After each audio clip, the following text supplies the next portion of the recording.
सो है guys, this is Arpit Jain and you are watching my channel students के लिए by AJ. और इस वीडियो में हम एक ऐसे पॉइंट को टच करने वाले हैं जो स्टूडेंट के लिए बहुत ज़्यादा ही इंपॉर्टेंट है। टॉपिक है कंफर्ट जोन। ठीक है, तो कैसे कंफर्ट जोन आपको ख़त्म कर रहा है सभी स्टूडेंट्स को। How comfort zone is killing you, is killing your life, is killing your potential. ये वीडियो सिर्फ स्टूडेंट्स के लिए है, क्योंकि इस पर्टिकुलर वीडियो में देखिएगा मैं आपको कुछ कचरा सर्व नहीं कर रहा हूँ। ठीक है, दीज आर बुलेट पॉइंट्स।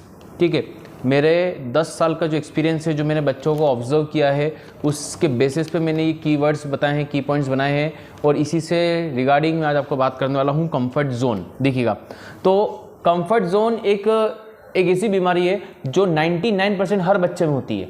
ठीक है, और वो कंफर्ट जोन उस बीमारी को, वो जो बीमारी है कंफर्ट जोन, वो ख़त्म कर रही है उसे। ठीक है ना, तो ज़रूरत है आपको उस कंफर्ट जोन से बाहर आने की। कंफर्ट जोन होता क्या है, सबसे पहले हम इस बात को समझते हैं। देखिए, कंफर्ट जोन एक ऐसी चीज़ होती है कि जो आपको कोई चीज़ करने से रोकती है। आप कोई चीज़ अच्छा करना चाहते हो, लेकिन कौन करे, क्या करेंगे, करके कर लेंगे बाद में। ठीक है, तो कंफर्ट जोन हमें वो चीज़ करने नहीं देती है स्टूडेंट्स को। मेरी सारे पॉइंट जो हैं वो सिर्फ स्टूडेंट्स की रिगार्डिंग है, तो सभी स्टूडेंट्स ये ज़रूर ध्यान से सुनेगा इस वीडियो को। ठीक है ना, तो देखिएगा, I have written so many points. सबसे पहली बात मैं आपको बताता हूँ मेरा एक्सपीरियंस। ठीक है, बच्चों के लिए, बच्चे कंफर्ट जोन में है, पता कैसे चल रहा है। तो देखो, सबसे पहले दे डोंट चेंज देयर बेच टाइम। उन लोगों को, बच्चों को अपना बेच टाइम चेंज करना पसंद नहीं है। क्यों? अरे जिस बच्चे के साथ वो पढ़ रहे हैं उनके साथ मज़ा आ रहा है, वो बहुत इंजॉय कर रहे हैं, कंफर्ट फील कर रहे हैं। ठीक है, कंफर्ट जोन में चले गए, उन बच्चों के साथ बेच चेंज करेंगे, फिर वापस से पूरा शुरू से स्टार्टिंग करनी पड़ेगी। लेकिन आप ये समझ नहीं रहे हो कि इस कंफर्ट जोन के कारण आप सीख कहाँ रहे हो। आप तो वहाँ टाइम पास कर रहे हो, मस्ती करने आ रहे हो। आज मैं बहुत सारी बेचेस में ये देख रहा हूँ। ठीक है, वो बेच चेंज नहीं करते हैं। उसका एक रीज़न ये है, वहाँ से दोस्ती होगी ना उन लोगों से, फिर वो सारे सर्कल मिलेगा नहीं। ठीक है, एक पॉइंट ये हो गया। दूसरा कंफर्ट जोन है सिंगिंग, पब्लिक स्पीकिंग। ये सब चीज़ें करने से आपको डर लगता है, क्योंकि आप करते नहीं, क्योंकि आप कंफर्ट जोन से बाहर नहीं आना चाहते हो। कौन करे, क्या करेंगे, क्या करेगा ये सब मिलके। देखिएगा, मैं आपको अपना एक्सपीरियंस बताता हूँ। ठीक है, मैं कैसे अपने आप को कंफर्ट जोन से बाहर लाता हूँ। जिस चीज़ से मुझे डर लगता है, मैं वो काम पहले करता हूँ। सभी बच्चों को पता है यहाँ पे मेरी कोचिंग में कि मैं उनसे गाना गवाता हूँ। ठीक है ना, I make them sing song. Why? क्योंकि मुझे डर लगता था। तो मुझे डर लगता था, इसलिए मैं उनसे गाना गवाता था। और डेफिनेटली फिर वो क्या करते थे, सर आप भी गाना गाओगे, सर आप भी गाना गाओगे, तो फिर बदले में मुझे भी गाना गाना ही पड़ता है। तो मैं मेरे मतलब ऐसी अपॉर्चुनिटी क्रिएट करता था, उनसे गवाऊंगा, वो मुझसे गवाएंगे। तो मैं मेरे कंफर्ट जोन से बाहर आना चाह रहा था, इसलिए मैं उनसे गवाता हूँ। ठीक है, पब्लिक स्पीकिंग से डर लगता है तो वही ज़्यादा करो, क्योंकि आप कंफर्ट जोन में आ गए, इसलिए वो पब्लिक स्पीकिंग नहीं कर रहे हो। ठीक है, होमवर्क नहीं करते, बोलते नहीं है, ये काम नहीं करते। ठीक है, बहुत से बच्चे कंफर्ट जोन में चले जाते हैं। 1 ईयर की मेंबरशिप खत्म होने वाली होती है, तब एंड में उठ के आते हैं, सर मेरी मेंबरशिप खत्म होने वाली है, मेरे कुछ सारे टॉपिक्स रह गए, सर आप करा देंगे। तो भाई साल भर क्या कर रहा था, कोई जवाब ही नहीं होता उनके पास कि साल भर पता नहीं क्या कर रहे थे उनके पास। बहुत सारे बच्चे लेट भी आते हैं, इसको भी एक रीज़न है कंफर्ट जोन। अब सबसे बड़ा एक पॉइंट मैं बताने जा रहा हूँ, वो ज़रूर ध्यान से सुनिएगा। कंफर्ट जोन में आपने सोचा भी नहीं होगा कि यार ये भी कंफर्ट जोन में आता है, हमने तो कभी सोचा ही नहीं था। सुनिए ध्यान से, कभी भी एक टीचर से, एक ट्रेनर से मत पढ़ो। बदलो, अपना टीचर बदलो, अपना ट्रेनर बदलो। रीज़न, आप उस एक पर्टिकुलर टीचर से इतने कंफर्ट हो जाते हैं, इतने उसके साथ एंजॉय करते हो कि वो भी एंजॉय करता है, वो भी ढंग से नहीं पढ़ाता है कि हाँ यही तो बच्चे हैं, क्या करेंगे, वो भी कंफर्ट हो गए, उनको भी प्रॉब्लम नहीं, तो टीचर को भी क्या प्रॉब्लम होगी। भैया टीचर अगर मौका मिल रहा है बदलने का, पहली फुर्सत में बदलो। 2-3 महीने इससे पढ़ लिए, अगर मौका मिलता है तो बदलो। मैं ऐसा नहीं कह रहा कि हर टीचर ऐसा होता है, या फिर आप समझ रहे हो, लेकिन मेरी बात को ध्यान से समझना। कभी कभी हम टीचर से कंफर्ट जोन में चले जाते हैं कि यार नहीं, हमको इसी से पढ़ना। भाई क्यों पढ़ना, इसी से क्यों पढ़ना, केवल इसी से ही क्यों पढ़ना है, क्यों, दूसरों में क्या खराबी है। आपने कभी एक बार मौका दिया दूसरे टीचर को, नहीं पर वो अच्छा पढ़ाते हैं, मतलब आपका कंफर्ट जोन बोल रहा है, ये आप नहीं बोल रहे हो, ये आपका कंफर्ट जोन बोल रहा है कि नहीं हमको तो उस टीचर से पढ़ना है, मजा आता है उनके साथ। अरे वो टाइम पास करवा रहा है क्या, या वो कोई बहुत अच्छी चीज़ दे रहा है। हाँ, अगर अच्छी प्रोडक्टिव चीज़ बता रहा है, बहुत अच्छा सिखा रहा है तो समझ में आता है। लेकिन आप ये थोड़ी कह सकते कि दूसरा टीचर आपको ढंग से नहीं पढ़ाएगा। एक बार मौका देके तो देखो। लेकिन सबसे बड़ा रीज़न क्या होता है, कंफर्ट जोन। उस टीचर के साथ आप कंफर्ट जोन में आ गए। हाँ, वो सर तो कुछ नहीं बोलेंगे, सर अपने वाले ही हैं, ये भी एक बड़ा रीज़न होता है। ठीक है, चलिए नेक्स्ट पॉइंट को हम टच करते हैं। इसमें आगे बहुत सारे पॉइंट हैं, देखिएगा। सबसे बड़ी बात, कंफर्ट जोन आपके सोचने की शक्ति को खत्म कर रहा है। ठीक है, your comfort zone doesn't allow you to think. वो आपको सोचने नहीं दे रहा है, आपका कंफर्ट जोन। मुझे एक बात बताओ, अगर मुझे वहाँ जाना है, उस जगह जाकर बैठना है, तो क्या यहाँ से बगैर उठे मैं वहाँ जा सकता हूँ? Is it possible? Can I go there? No.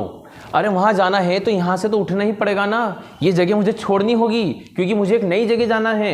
अगर आपको नई जगह जाना है, लाइफ में कुछ बड़ा करना है, कहीं और जाना है, तो पुरानी वाली जगह को तो छोड़ना पड़ेगा ना। कैसे पॉसिबल है कि अगर आप वो जगह नहीं छोड़ोगे और आप नई जगह जाओगे? बहुत सारे बच्चे फर्दर स्टडीज़ के लिए बाहर नहीं जाते, क्या करेंगे, यही कर लेते अपन तो, ये भी एक रीज़न होता है। ठीक है, तो कुछ अगर दूसरा करना है तो पिछली चीज़ों को तो छोड़ना होगा, तब जाके कुछ दूसरा कर सकते हो, कुछ नया कर सकते हो। ठीक है, नेक्स्ट, ये बहुत सारे बच्चों को भी मैंने क्या देखा है, आप लिटरली सुनिएगा कि बच्चे जो नए नए जॉब कर रहे हैं ना, मेरे स्टूडेंट्स से रिगार्डिंग चैनल है, बहुत सारे बच्चे जब नए नए जॉब पे लगते हैं तो मैं देखता हूँ 2 साल से यही जॉब कर रहा है, 3 साल से यही जॉब कर रहा है, सैलरी भी नहीं बढ़ रही है। क्यों भैया? सर बढ़िया जगह है सर, बढ़िया मस्त सर, सबसे दोस्ती हो गई है, माँ मस्त, जाओ अपनी एंट्री करो सर, कभी भी एंट्री करो, कभी भी आओ, कभी भी जाओ। तो क्या कर रहे हो भैया ये आप? ठीक है, आप अपने समय को किल कर रहे हो। ये जो गोल्डन पीरियड है, एक समय है आपके लिए कि आप कुछ करो, कुछ सीखो, एक जो यूथ वाली जो एनर्जी है उसको तो आप वेस्ट कर रहे हो। क्यों? उस जगह में आपको कंफर्ट जोन आ गया, इसलिए आप जो भी चेंज नहीं कर रहे हो, उसी घिसी पिटी सैलरी में काम कर रहे हो। अरे चेंज करोगे जॉब तभी तो ग्रोथ मिलेगी, कुछ नया सीखने को मिलेगा, फिर वापस से एक अनकंफर्टेबल सिचुएशन में जाओगे। अपने आप को अनकंफर्टेबल सिचुएशन में डालो। जब तक आप अपने आप को अनकंफर्टेबल सिचुएशन में नहीं डालोगे, कैसे चीज़ों सीखोगे, नई चीज़ें? समझ में आ रहा है आपको? अपने आप को जानबूझ के डेलिब्रेटली अनकंफर्टेबल सिचुएशन में डालो। सिंगिंग नहीं आती, नहीं हो पाता, वही काम करो। ये काम नहीं हो पा रहा है, उसी काम को करो। आ रहा है समझ में आपको? जब तक आप अपने को अनकंफर्टेबल सिचुएशन में नहीं डालोगे, आप वहीं आराम से कंफर्ट जोन में रहोगे, खुद को ग्रो ही नहीं करोगे, और you are killing yourself. और शायद मेरे ख्याल से एक रीज़न है कि यार ये कंफर्ट जोन क्यों है। ठीक है ना, आप सब सोच रहे होंगे कि सर ठीक है चलो हम समझते हैं, लेकिन ये कंफर्ट जोन का रीज़न क्या है, हम क्यों चले जाते हैं कंफर्ट जोन में? मेरे ख्याल से इसका एक रीज़न है, शायद आपका लाइफ में कोई एम नहीं है। तो ये चीज़ जो है, because you don't have aim, so that's why I think you are in a comfort zone. एक कहानी के थ्रू हम इस चीज़ को समझते हैं। ठीक है, तो एक आदमी को एक बहुत बड़ा ऑर्डर आया, उसको बनानी थी भगवान की मूर्ति, प्रतिमा। ठीक है, इस कहानी को ध्यान से सुनिएगा। उस आदमी को बनानी थी भगवान की मूर्ति, प्रतिमा। तो क्या हुआ, वो कहीं गया एक जगह पे और मार्बल के 2 पत्थर उठा के लाया।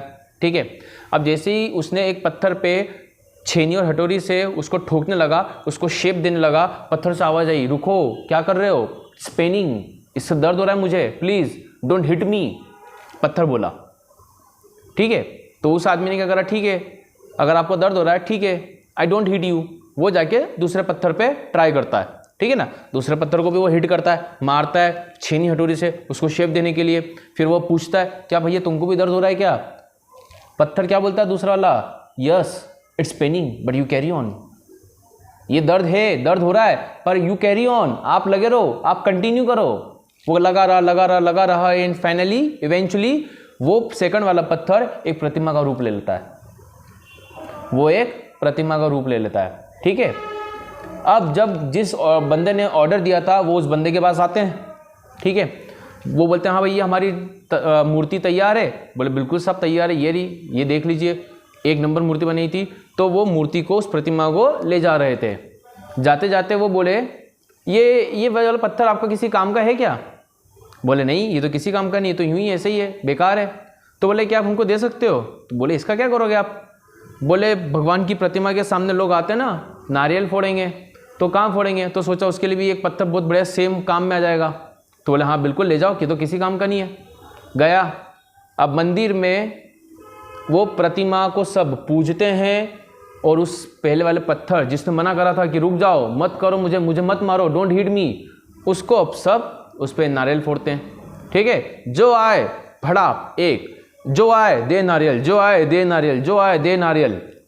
और जब उसे दर्द हो रहा था बाहर वाली को, पत्थर को, तब मूर्ति अंदर से बोलती है क्या हुआ, दर्द हो रहा है क्या? तो बोले हाँ दर्द हो रहा है, जो देखो आ रहा है नारियल फोड़ के जा रहा है, जो देखो आ रहा है नारियल फोड़ के जा रहा है। तो बोले पहले दर्द सहन कर लेता तो अभी मजे होते, अभी इतना दर्द सहन नहीं करना पड़ता, अब जीवन भर झेलो कष्ट। तो भाई साहब अगर अभी के 5 साल आपने कष्ट उठा लिया, आगे के 30 साल सवर जाएंगे।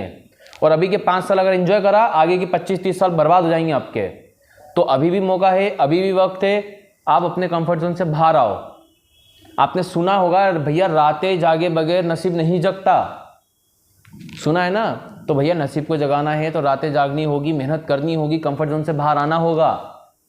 और आखिरी में बस मैं यही एक लाइन बोलना चाहूँगा, जो पानी से नहाते हैं वो लिबास बदलते हैं, जो पानी से नहाते हैं वो लिबास बदलते हैं, और जो पसीने से नहाते हैं वो इतिहास बदलते हैं। Thank you guys, thank you so much, thank you.